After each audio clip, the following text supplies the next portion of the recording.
शुरू अल्लाह ताला के नाम से जो बड़ा मेहरबान और निहायत ही रहम करने वाला। तमाम साथी दुरूशी पढ़े भाई। अल्लाहुम्मा सल्ली अला मुहम्मद व अला आलि मुहम्मद कमा सल्लैता अला इब्राहीम व अला आलि इब्राहीम इन्नका हमीदुम मजीद। अल्लाहुम्मा बारिक अला मुहम्मद व अला आलि मुहम्मद कमा बारकता अला इब्राहीम व अला आलि इब्राहीम इन्नका हमीदुम मजीद।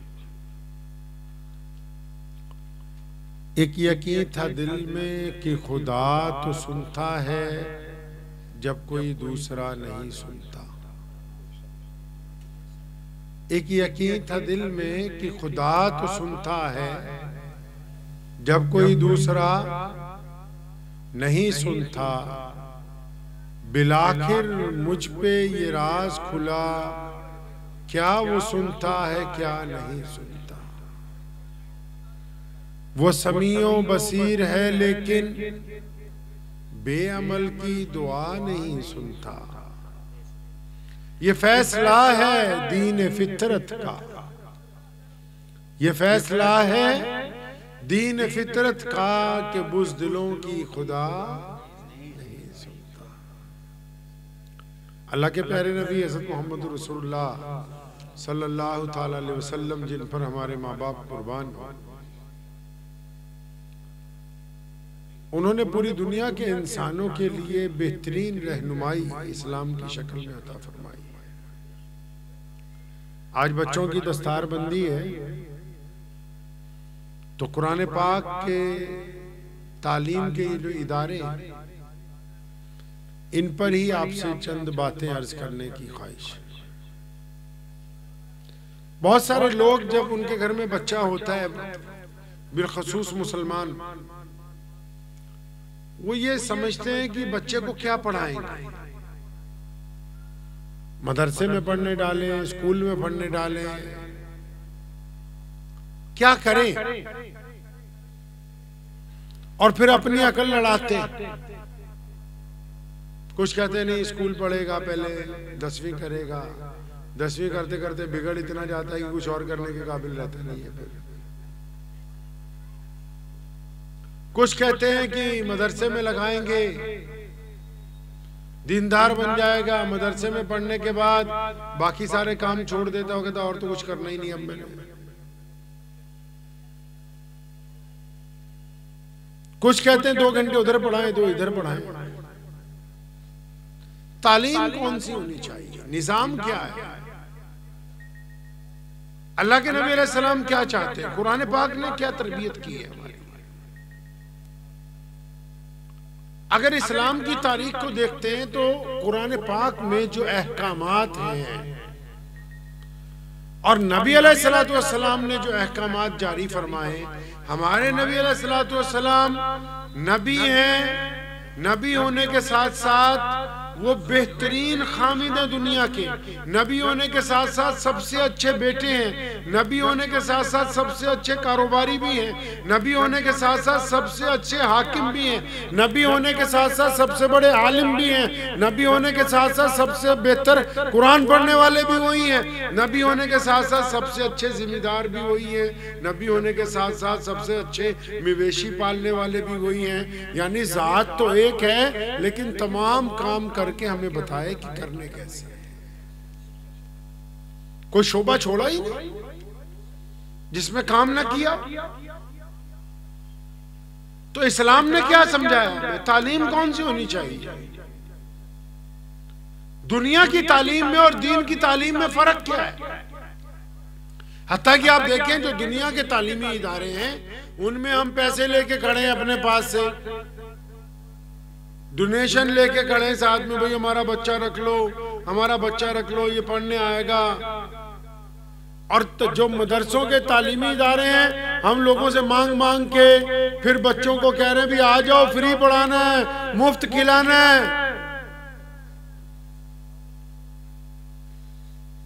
उसके बावजूद इन दोनों तालीमों में फर्क क्या है, क्या फर्क है इस तालीम में और उस तालीम में। दुनिया ने जो तालीम का तरीक़ेकार तय किया है उसमें उन्होंने एक लफ्ज डाला प्रोफेशनल। कि जी हमारी जो यूनिवर्सिटी है, हमारा जो स्कूल है, हमारा जो कॉलेज है, ये ठीक है तालीम का इदारा, लेकिन ये पैसे कमाने की मशीन है। ये पैसे कमाने का भी इदारा है। पढ़ा तो रहे हैं, लेकिन हम पढ़ाई के जरिए पैसे कमाते हैं। हम फ्री नहीं पढ़ाते, एक हाथ से लेते हैं, एक हाथ से देते हैं। जरा जरा सी बात पर टाई बच्चे ने नहीं पहनी तब जुर्माना, बेल्ट नहीं पहनी तब जुर्माना, यूनिफॉर्म नहीं कंप्लीट तब जुर्माना, लेट चले गए तब जुर्माना। क्यों? क्योंकि प्रोफेशनल तालीम है तो उसमें आमदनी के जराए का पहले ध्यान रखा गया। अब हमारे पास कौन सी तालीम है?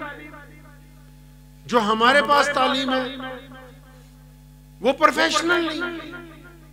अच्छा, दोनों तालीमों में फर्क क्या है? जो लोग प्रोफेशनल तालीम हासिल करते हैं वो जब बड़े हो जाते हैं, पढ़ लिख जाते हैं, बड़े आदमी बनते हैं, बाहर के देश में चले जाते हैं, जब उनको फोन आता है तुम्हारे अब्बा का इंतकाल हो गया, बोले कोई बात नहीं, आप दफना दो, हम यहीं पे दुआ कर देंगे। जब उनको पता लगता है कि हमारी माँ हॉस्पिटल में है, तो भाई भाई आपस में लड़ते, वो बोलता है कि जब बाप मरा था तो मैं गया था, अब फिर तेरी बारी।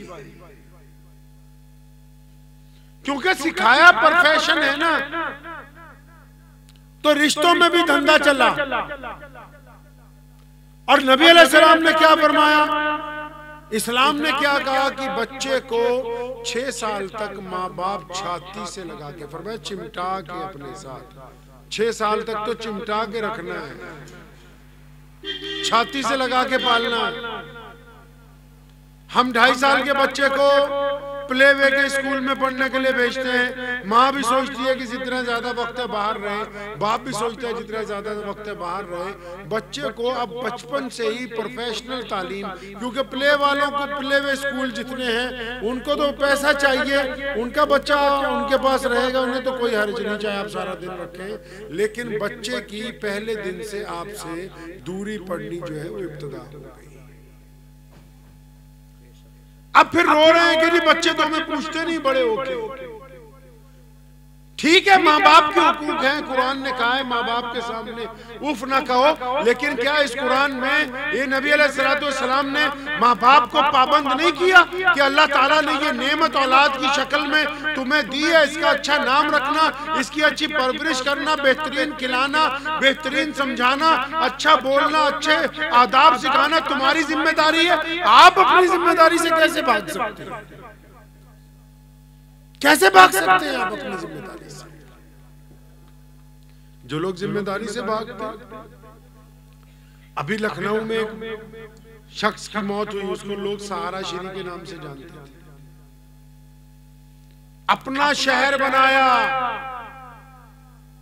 ये पुराना किस्सा नहीं मैं आपको सुना रहा हूं, अभी 2000 सन की बात है, ये 2000 सन से 2020 के बीच में अपना शहर बनाया, सहारा सिटी, अपना एयरपोर्ट, अपनी कॉलोनियां, अपनी फैक्ट्रियां, अपनी इंडस्ट्रियां, मुल्क का सबसे बड़ा अमीर आदमी बन गया अपने वक्त में। फिर सवाल आ गया, बच्चे कई हजार करोड़ रुपया लेके बाहर के मुल्कों में शिफ्ट हो गए। अभी जब उनका इंतकाल हुआ तो सरकार उन बच्चों को फोन करती रही, ओए आ जाओ तुम्हारे अब्बा का इंतकाल हो गया है, इसकी आखिरी रस्में अदा करना। 3 दिन तक तो भाइयों ने जवाब ही नहीं दिया। चौथे दिन कहा सरकार को कि तुम ही कर दो इसका जो कुछ करना, हमारे पास तो टाइम नहीं आने का। ये कोई मजहब का मामला नहीं है, इसको ये कह के नजरअंदाज नहीं किया जा सकता कि हमारा मजहब और है, उनका मजहब और है। ये पूरी दुनिया का सबसे बड़ा मसला बना हुआ है। अभी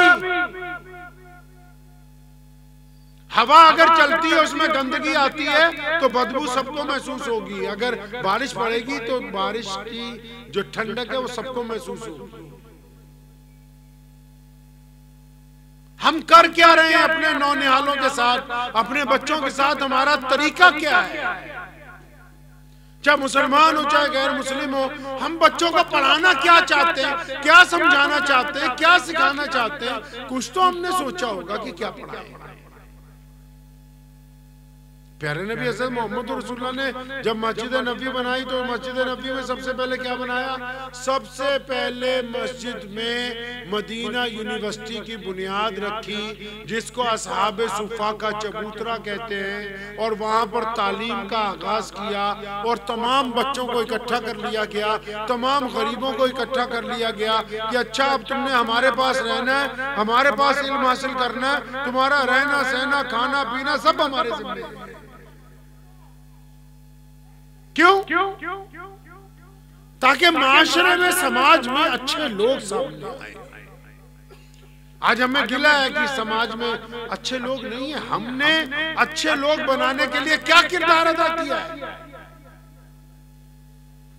अगर माशरे में लोग अच्छे नहीं हैं तो हमने उसमें कितना योगदान डाला है? हमने क्या किया है लोगों को अच्छा बनाने के लिए? क्या हमने अपने बच्चों को अच्छी तालीम दी है? क्या हमने अपने भाई को समझाया? क्या हम अपने भतीजों को बच्चों को प्यार से समझाते रहे कि दूसरे की बेटी की तरफ आंख उठाना गुनाह है, दूसरे का माल बिना पूछे खाना हराम है, दूसरे को गाली देना बुरी बात है? क्या हम समझाते रहे उसको ये बात? अगर हमने कोई हिस्सा समाज में नहीं डाला है फिर किस बात का गिला है? आज अच्छे अच्छे जो मुकर्रिर हैं, बड़े बड़े जो प्रोफेसर्स होते हैं, दानिश्वर होते हैं ना, अगर आप उनको बोले कि फला मोहल्ले में प्रोग्राम है, जलसा है, कहेंगे नहीं नहीं हमारे बस की बात नहीं है, हम तो कोई जेंट्री प्रोग्राम हो जिसमें बड़े बड़े लोग बैठे हो वहां जाके अपना आर्टिकल पढ़ेंगे। अरे मोहम्मद रसूलुल्लाह ने ये तरबियत दी है, पढ़े लिखों में जाके अपनी बात करना कमाल की बात नहीं है। जिनको कुछ भी नहीं आता, जहां लोग जिंदगी नीचे की सतह पे जी रहे हैं, वहां जाकर इदारा कायम करना, उनके बच्चों को सीधी धारा में लाना, उनको अच्छा इंसान बनाना, ये कमाल की बात है। तालीम कौन सी होनी चाहिए? क्या पढ़ाना चाहिए बच्चों को? इस्लाम ने तरबियत दी। इस्लाम कहता है कि आपका बच्चा जज बने, आपका बच्चा आईपीएस बने, आईएएस बने, आपका बच्चा एलएलएम कर जाए, आपका बच्चा चार्टर्ड अकाउंटेंट हो, आपका बच्चा बहुत बड़ा उद्योगपति बने। लेकिन इस्लाम कहता है कि आपने जो भी तालीम इसको देनी है उसको पैरेलल रखना है, यानी बराबर रखना है। किस मामले में बराबर रखना है? कि जब ये दुनिया की तालीम हासिल करेगा, अगर एक सफा वो पढ़े तो एक सफा अपना मजहब भी पढ़े, अपना दीन पढ़े, अपना धर्म पढ़े। क्यों? उधर वो ये सीखेगा कि पैसा कमाना कैसे है, इधर ये सीखेगा कि पैसा हलाल का कमाना है, हराम का नहीं कमाना है। उधर ये फन हासिल करेगा, इधर किरदार हासिल करेगा। आपने अक्सर आजकल के जो नौजवान लड़के लड़कियां हैं ना, उनसे सुना होगा, अगर आप उनको कहें कोई काम कर लो या शादी कर लो, और नहीं जी हमने तो अपना कैरियर बनाना है। कैरियर समझते हैं भी, हम तो जरा अच्छा डिग्री लेना चाहते हैं, अच्छी नौकरी करना चाहते हैं, तो माँ बाप को बार बार क्या कहते हैं? ओ जी असी तो अपना कैरियर बनाना है। नवे नवे नियाणे जेडे अजकल दे ना माँ प्यो की कहते हैं, अगर उन्होंने को ब्याह कर लो, टाइम हो गया 20 साल दे 22 साल दे 25 साल दे हो गए, वो ब्याह कर लो, वो असी तो अपना कैरियर बनाने पे हैं। कैरियर, अच्छा जी कैरियर बनाने हो, 35 साल तक कैरियर ही बनी गया। अच्छा जब कैरियर बन ही गया, मान लिया वड्डी नौकरी मिल गई, दौलत भी हाथ आ गई, करैक्टर दा बेड़ा गर्क हो गया। करैक्टर दा बेड़ा गर्क हो गया।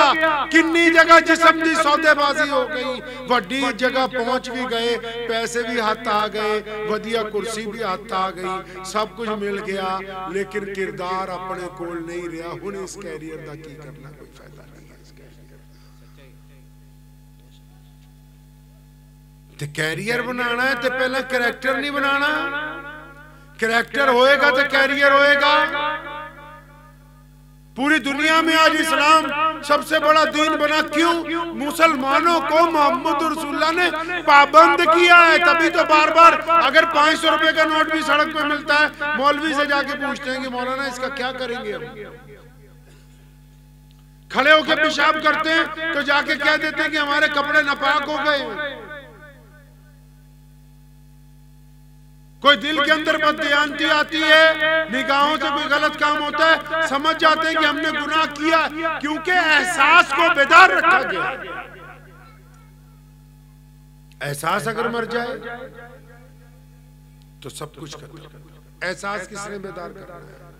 आप अपने बच्चे को ठीक है कॉन्वेंट स्कूल में पढ़ाइए, लेकिन रोजाना उसको अपने मजहब की एक किताब भी रोजाना पढ़ाइए। मजहब के अलावा कोई तरीका ही नहीं है जो उसको अच्छा इंसान बना दे।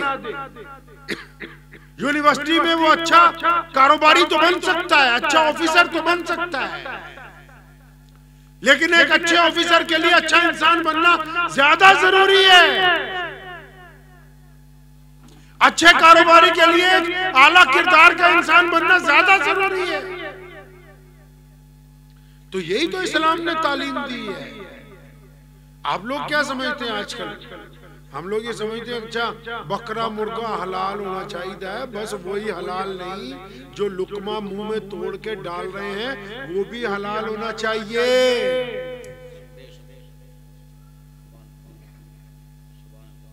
हमारे बहुत बड़े इमाम साहब थे हजरत जुनैद बगदादी रहमतुल्लाह अलैह, मुसलमानों के बड़े इमाम गुजरे हैं। तो उनके दौर में खलीफा हारून रशीद बादशाह, उस दौर में एक बुजुर्ग गुजरे हैं जो जिनको लोग कहते थे भी कमले हैं दिमागी तौर पर, उनको कहते थे बहलोल दाना। हजरत इमाम साहब दरिया के किनारे सैर कर रहे थे तो देखा बहलोल बैठा हुआ है रेत के ऊपर। तो अपने शागिर्दों को कहने लगे मैं बहलोल से मिलूंगा। तो शागिर्दों ने कहा हजरत हमें तो पता ये है कि इससे जो भी मिलने जाता है ये उसकी बेइज्जती कर देगा, आप मत मिलिए इनसे। अच्छा आपको एक बात और बता दूं, जरूरी नहीं होता कि हर बड़ा आदमी खराब हो, कई बार चेले भी खराब होते हैं। जरूरी नहीं होता कि हर बड़ा आदमी खराब होता है। कई बार बंदा ठीक होता है। साथ वाले शेख बाबा फरीदुद्दीन शकरगंज रहमतुल्लाह अलैह पंजाबी माँ बोली का पहला कवि है, पहला कवि, और गुरु ग्रंथ साहब में उनकी जो बाणी है उसको सुशोभित किया गया है। इतना बड़ा दर्जा पाया उन्होंने। सारा साल रोजे रखते थे। अब रमजान के रोजे तो सबको पता होते हैं, जो बिना रमजान के रोजा आया वो तो पता नहीं होता। आपने नफली रोजा रखा मुझे तो पता नहीं। तो एक हिंदू बहन आ गई हजरत के पास, तो कहने लगी ये पकवान बना के लाई हूँ, आप अगर पहले बिस्मिल्लाह कर दें तो मैं बच्चों को जाके खिलाऊं। हजरत जब पकवान खाने लगे ना तो उनके चेलों ने उनको घूरा कि बाबा तेरा तो रोजा है, तुझे याद नहीं है? तो हजरत ने फिर अपने चेलों की तरफ नहीं देखा, बिस्मिल्लाह पढ़ के एक पकवान उठाया, खाया। वो औरत दुआएं देती हुई चली गई तो चेले पीछे पड़ गए, जैसे आप भी मौलवियों के पीछे पड़ जाते हो सारे के सारे। आप हमें इस्तिंजा करना ना आंदा हो, फतवा देने को तो सारी कौम ही माशाल्लाह। तो सारे चेले उस्ताद जी के पीछे पड़ गए, आपने रोजा तोड़ दिया, रोजा तोड़ दिया गैर मुस्लिम के कहने पे। फरमाया सुन, रोजा तो नफली था, टूट गया है, दोबारा रखा जा सकता है। इसका दिल टूट जाता तो दोबारा नहीं जुड़ सकता था। अल्लाह और उसके रसूल का हुक्म है लोगों के दिल न तोड़ो। तो बहलोल दाना को हज़रत जुनैद बगदादी को मना किया कि इससे ना मिलो, ये तो बदतमीज है। फरमाया नहीं, जाग गए, अस्सलाम वालेकुम। वालेकुम सलाम। कौन है भाई? फरमाया मैं इमाम जुनैद बगदादी। ओहो, कहता अच्छा तू तो बगदाद का बहुत बड़ा इमाम है, हदीस पढ़ाता है, कमाल ही हो गया। जी हजरत मैं वही हूँ। मैं बैठ बैठ मेरे पास बिठा लिया अपने पास। कहने लगा तो इतना बड़ा इमाम है, तुझे खाना खाने की तमीज तो होगी ना, ये खाना कैसे खाना है? इमाम जुनैद बगदादी रहमतुल्लाह अलैह ने कहा बिल्कुल मुझे पता है। कहता अच्छा बता सुन्नत क्या है खाना खाने का? तो इमाम साहब रहमतुल्लाह अलैह ने उनको कहा कि जब खाना खाना हो तो बावजू होके, जो मुत्तकी लोग होते हैं बावजू होके बैठते हैं, दस्तरखान लगाया जाता है, पाक खाना रखा जाता है। सबसे पहले अल्लाह के ऊपर हम लोग सना पढ़ते हैं, फिर प्यारे नबी सल्लल्लाहु अलैहि वसल्लम पे दुरूद भेजते हैं, फिर उसके बाद कुछ दुआएं पढ़ते हैं, फिर लुकमा तोड़ते हैं। तो बहलोल ने जब ये बात सुनी ना, मुक्का मारा इमाम साहब ने। कहता एड्डा बड़ा मौलवी बनया फिरदा, तुझे तो खाना खाने की तमीज नहीं। अब वो बहलोल उठ के भाग गया वहां से। तो शागिर्द आ गए दोबारा, क्या हजरत तसल्ली हो गई? हमने नहीं कहा था बेइज्जती करेगा, तसल्ली होगी आपको? फरमाया नहीं, तुम लोग गलत कहते हो। फिर उसके पास अस्सलाम वालेकुम वालेकुम सलाम। मैं कौन? ये जनाब मैं इमाम जुनैद बगदादी। ओहो अच्छा, तो यार बहुत बड़ा इमाम है। हाँ बैठ, बिठा लिया। फिर फरमाया तुझे सोने की तमीज तो होगी ना, रात को सोते कैसे? क्या सुनना तरीका है सोने का? आज इमाम साहब फिर शुरू हो गए कि ये दुआ पढ़नी है, दाई करवट सोना है, ये गाल के नीचे सीधा हाथ रखना है, ऐसे वैसे पूरी जो तरतीब है बताई। बहलोल को गुस्सा आया, रेता उठाया, इमाम साहब के सिर पे डाला। कहते यार तो इतना बड़ा मौलवी तो ये तो सोने की कोई तमीज नहीं आती। फिर भाग गया। शागिर्द फिर आए, कहते हजरत अगर बेइज्जती का कोटा पूरा हो गया तो वापस चले मदरसे, बहुत हो गई अब तो। फरमाया तीसरी बार सलाम वालेकुम सलाम। कौन है? फरमाया हज़रत मैं इमाम जुनैद बगदादी, जिसको खाना खाने की तमीज़ नहीं, जिसको सोने का सलीका नहीं आता। ओहो अच्छा बैठ जा, ये बता तुझे बात करने का सलीका तो आता ही होगा। कहता हाँ आता है ना, रसूलुल्लाह ने कहा कि जब बात करो खुदा पर हम्दो सना भेजो और फिर रसूलुल्लाह पर सलाम भेजो और फिर अपनी बात गुफ्तगू शुरू करो। फिर गुस्सा आ गया, कहा यार तू मौलवी नहीं काम का, तुझे तो बात करने की भी तमीज़ नहीं। तो हजरत जुनैद बगदादी रहमतुल्लाह अलैह ने दोनों हाथ बहलोल ताला के पकड़े और फरमाया जब तक तुम बताते नहीं ना मैं जाता नहीं, जाऊंगा नहीं। क्योंकि हीरा ही जौहरी हीरे की पहचान रखता है ना। इमाम साहब जौहरी थे ना, उनको पता था कि ये बहलोल हीरा है। हमें तो कोई जरा सा ऐसे समझाने पे आ जाए अब्बा पहले, अगर वो एक गाली देगा ये 5 सुना देंगे आगे से आगे। तो इमाम साहब को पता था ये तो हीरा है, खुदा की नेमतों में से नेमत है बहलोल दाना। दोनों हाथ पकड़ लिए, फिर मैं सच्ची सच्ची बताओ क्या बात है। तो कहने लगे बहलोल दाना कि सुनो इमाम जुनैद बगदादी, अगर कोई बंदा खाना खाने के लिए बैठ जाए, ये ठीक है कि हाथ धुले हुए हों, ये ठीक है कि बिस्मिल्लाह पढ़ी जाए, ये ठीक है कि नबी सल्लल्लाहु अलैहि वसल्लम पर दुरूद पढ़े, ये ठीक है कि किबला रू होकर अगर बैठे तो मुस्तहिब बात है। लेकिन सुनो खाना खाने का नबवी अदब ये है कि लुकमा तोड़ने से पहले और वो लुकमा जुबान पे रखने से पहले एक मुसलमान और एक इंसान ये बात तय कर ले कि ये लुकमा हलाल का है कि हराम का है। हराम का लुकमा बिस्मिल्लाह पढ़ने से हलाल का नहीं बन सकता है। ये खाना खाने की तमीज है।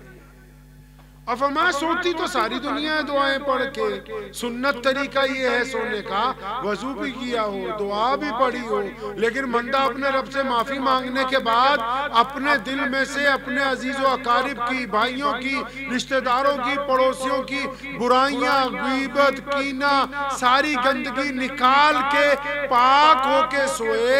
जो बंदा दिल पे बोझ लेके सोता है वो तो सुबह को थका हुआ उठता है। थके हुए बंदे का सोना ना सोना तो एक ही बराबर होता है। और फरमाया बोलना तो बच्चा 2 साल में सीख जाता है, कब कहां क्या बोलना है।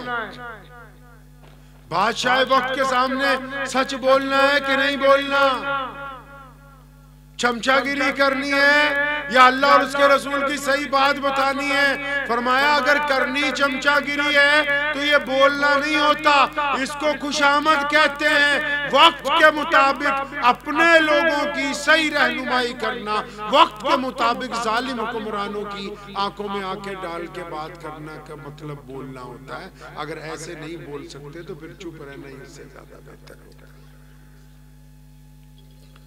इन बातों को पल्ले बांध लीजिए कि बच्चों को पढ़ाना सब कुछ है, लेकिन दीनदार बना के पढ़ाना है। क्या पढ़ाना है जी?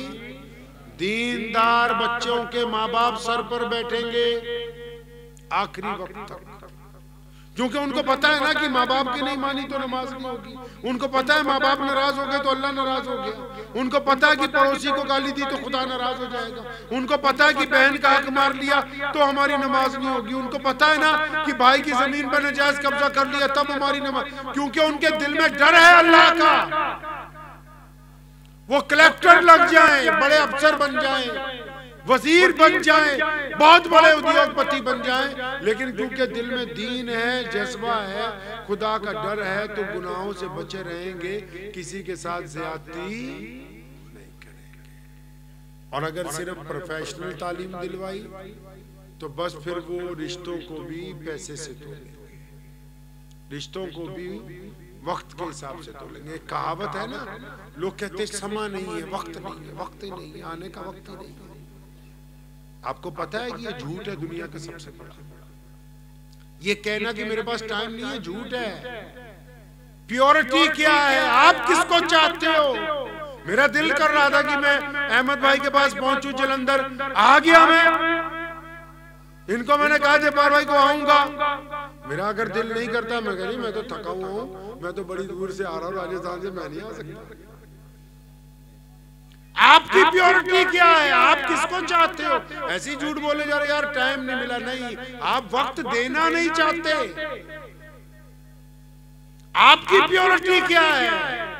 आप अपने बच्चों की तरबियत ही नहीं करना चाहते। आप कहते पैसे दो बस टीचर ट्यूशन पढ़ा दे, पैसे दो बस टीचर के पास चला जाए, पैसे दो स्कूल चला जाए, पैसे दो मौलवी साहब आ जाए। क्या इनके पास बैठ के खुद भी कुछ बात करोगे कि नहीं करोगे? आपकी प्योरिटी क्या है? आप क्या अपने किसी दुखी दर्द वाले दिल वाले दोस्त के पास जाके चार बातें करने के लिए वक्त निकाल सकते हो? नहीं निकाल सकते तो ठीक है, फिर अकेले बैठे बैठे अपनी प्योरिटी को तय करें। उन लोगों को वक्त दीजिए जो आपके मुंतजिर हैं। कितने लोग आपके मुंतजिर हैं? अंदाजा लगाओ, दुनिया में कोई आम बंदा नहीं है पैदा हुआ आज तक। मेरे नबी अलैहिस्सलाम ने फरमाया, अल्लाह ने बिना इज्जत के किसी को भी पैदा, सड़क के ऊपर कोई भीख भी मांग रहा है ना, उसके घर में भी 10 आदमी उसको चाहने वाले, अगर कुछ उसको कुछ हो जाएगा तो वो चीखते फिरेंगे।